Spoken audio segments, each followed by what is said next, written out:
لو هبتدي اخد كورس الماني هاخد وقت قد ايه لو انا هبتدي من الزيرو؟ علشان تاخد كورس الماني وتقدر تسافر بيه او تشتغل بيه وتوصل لحد مستوى بيتس فاي في الالماني اللي هو بي 2 في الالماني، لازم مش اقل من سنه ونص لحد الامتحان. لان اي حد هيجي يقول لك مثلا هتاخد الالماني في 10 شهور في 8 شهور، ده كده بيشتغلك ومش بيديك لغه.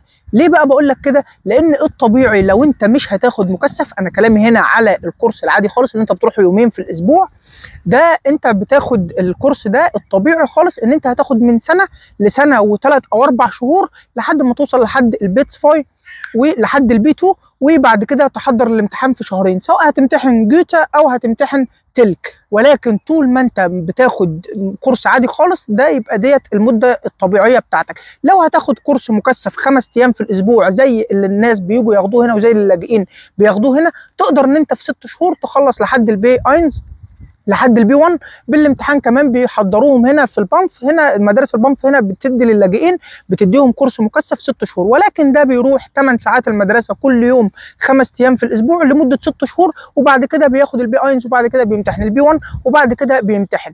اما الطبيعي والعادي خالص من سنه ونص لسنتين كمان علشان تتقن، علشان تكون عندك اتقان للبيتس فاي. انا كشريف خدت سنه ونص لحد تحضير الامتحان، وامتحنت بعدها بشهرين بس. فهي المده كلها يعني هتحط رينج كده من سنه واربع شهور لسنه ونص. توفيق ان شاء الله.